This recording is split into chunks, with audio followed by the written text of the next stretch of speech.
presented by Fast Music.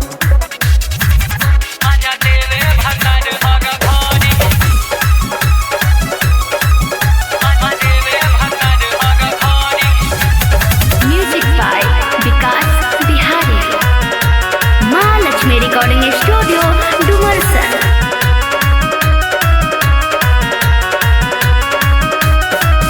जब से भइल बा शादी खूब मिलता है आजादी।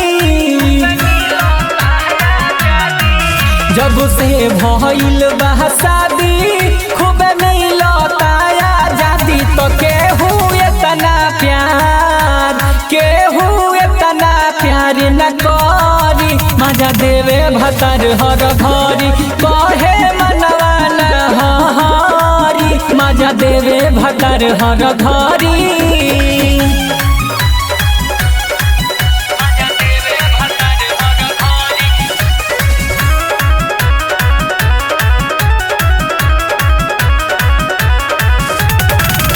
एको क्षण न नजरी से करे हमके दूर हो से जिया पसैया प्यार करे भरपूर हो।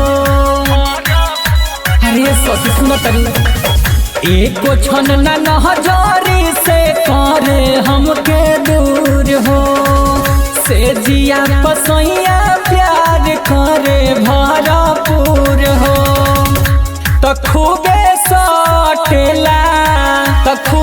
सोटे हमारा जरी मजा देवे भतर हर घरी कहे मनवा न हरी मजा देवे भतर हर घरी।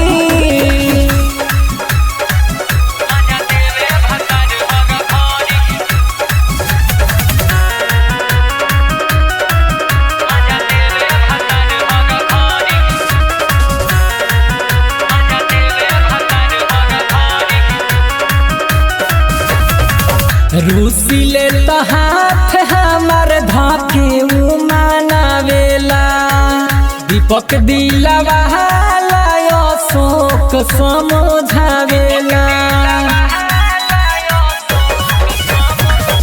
रूसिले तो हाथ हमार धाके मानावेला दीपक दिलवा विनोद समझावेला। तो शंकर सैनी चाहे गौरी मजा देवे भतर हर घरी कहे मनवा न हरी मजा देवे भतर हर घरी। चूस गइले सखी। Mahalakshmi Recording Studio, Dumarsan.